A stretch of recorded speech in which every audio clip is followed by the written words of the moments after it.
देखी एगो अर्थी जब उठी भाव अर्थी से एगो आवाज जेकि हर व्यक्ति के दुख और दर्द भरा कहानी के स्वरूप आई सुनी।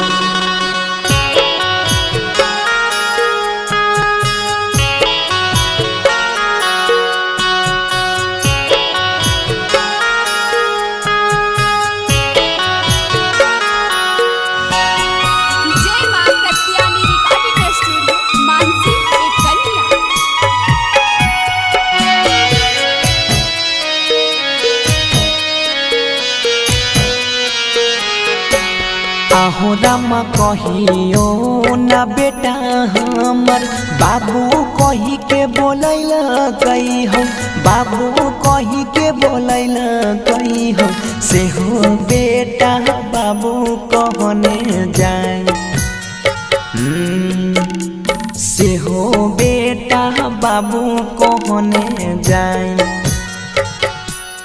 आहो रामा कहियो ना बेटा हमर बाबू कही के बोलैले रे, बाबू कही के बोलैले रे, आजू किए बाबू कहने जाए,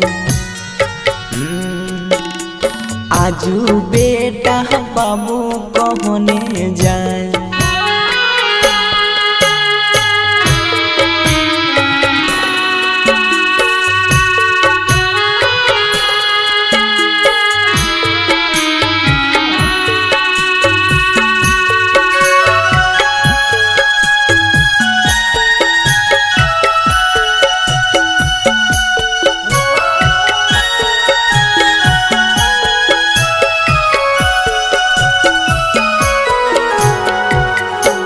आहो रामा कहियो ना बेटा हमर कुआं पनिया नहैल कही हो, कुआं पनिया नहैल कही हो, आजू बेटा गंगा जी नहाय, आजू बेटा गंगा जी नहाय। आहो रामा कहियो ना बेटा हमर कुआं पनिया नहैल कही हो, कुआं पनिया नहैल कही हो, आजू बेटा गंगा जी नहाय, आजू बेटा गंगा जी नहाय।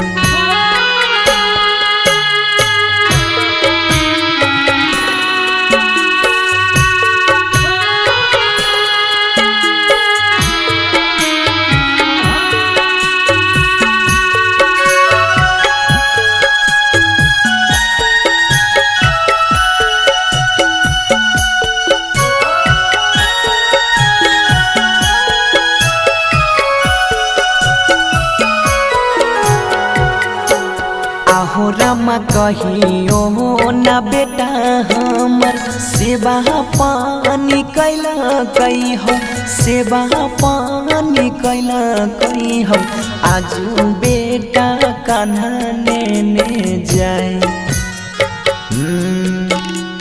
आजू बेटा कान्हा ने जाए।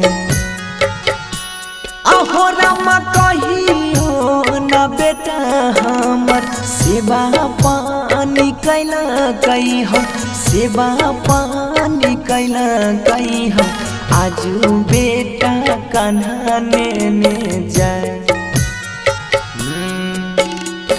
आजू बेटा कान्हा ने जाए।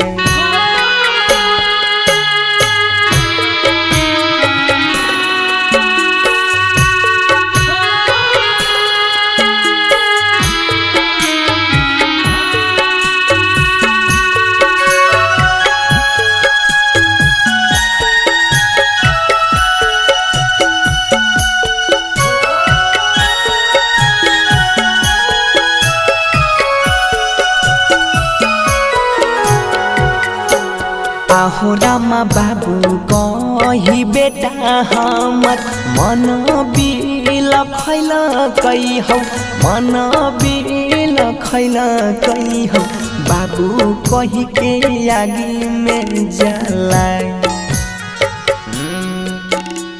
आजू बेटा आगे में जलाए।